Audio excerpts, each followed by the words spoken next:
అందరికీ గౌరవ ఉప ముఖ్యమంత్రి వర్యులు బట్టి విక్రమార్క గారు, సహచర మంత్రివర్యులు పొన్నం ప్రభాకర్ గారికి, చీఫ్ సెక్రటరీ గారు, all special CS, principal secretary గారు, అధికారులకు, press and print and electronic media వారికి ఇది ఒక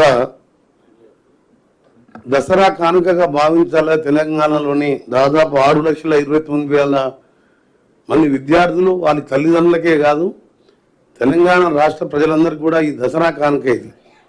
గత 10 మాసాలుగా మేము ఎన్నో పేద సంక్షేమ కార్యక్రమాలు, ఇందునమ్మ ప్రజా పరిపాలన కార్యక్రమాలు చేస్తున్నా ఈ కార్యక్రమంతో నిజంగా మాకు కూడా ప్రభుత్వంలో ఉండే మంత్రివర్గంలో గౌరవ ముఖ్యమంత్రి, గౌరవ డిప్యూటీ సీఎం గారు, మేమంతా మంత్రులుగా మాకు కూడా చాలా సంతోషం కలిగించే వార్త ఇది.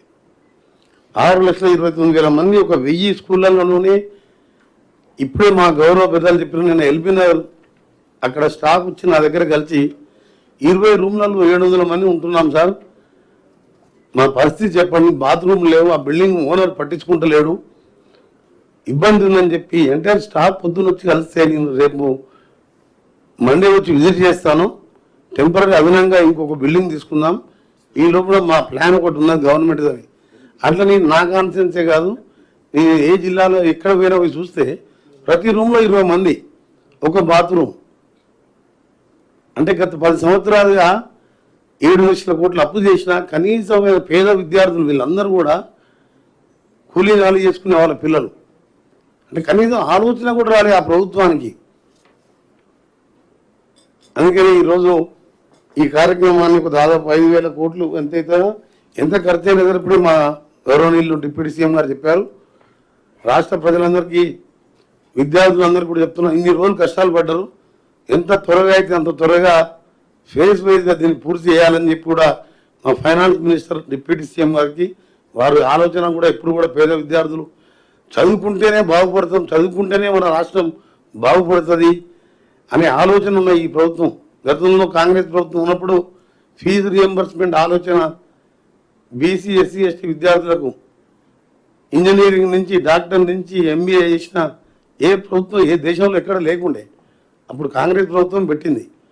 మళ్ళీ ఈరోజు విద్యారంగాన్ని దాదాపు 20,000 కోట్లు బడ్జెట్లో పెట్టి ఇంత మంచి ఇంటర్నేషనల్ స్టాండర్డ్లో స్కూల్ కట్టడానికి అవసరమైన ఫైనాన్స్ ఏర్పాటు చేసిన సీఎం గారికి, డిప్యూటీ సీఎం గారి యాజ్ ఏ క్యాబినెట్ కొలిగ్గా కూడా వాళ్ళకి ధన్యవాదాలు తెలియజేసుకుంటూ, తెలంగాణ ఈ పేద విద్యార్థులకు, వాళ్ళ తల్లిదండ్రులకు, మీ అందరికీ దసరా శుభాకాంక్షలతో ఒక ఛాలెంజ్గా తీసుకుని పూర్తి చేసుకొని మీ అందరికీ కూడా అన్ని వసతులతో ఏర్పాటు చేస్తున్నాం.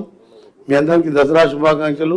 ప్రింట్ అండ్ ఎలక్ట్రానిక్ మీడియా వారికి ఆషామాషి కార్యక్రమం కాదు, మేము ఏ మంచి కార్యక్రమం చేసినా ప్రతిపక్షాలకు వచ్చిన 2వ రోజుకెళ్ళి మేము ఫ్రీ బస్ ఇచ్చినా విమర్శలు తప్ప వాళ్ళకి ఎప్పుడు కూడా వెళ్ళి కనీసం దీన్నన్నా హర్షిస్తారని అనుకుంటున్నాను. నేను మూసి మురికి కూపంకెళ్ళి 1 కోటి మందిని ఇలా బయటపడేయాలని ప్రయత్నం చేస్తే దానికి విఘాతం.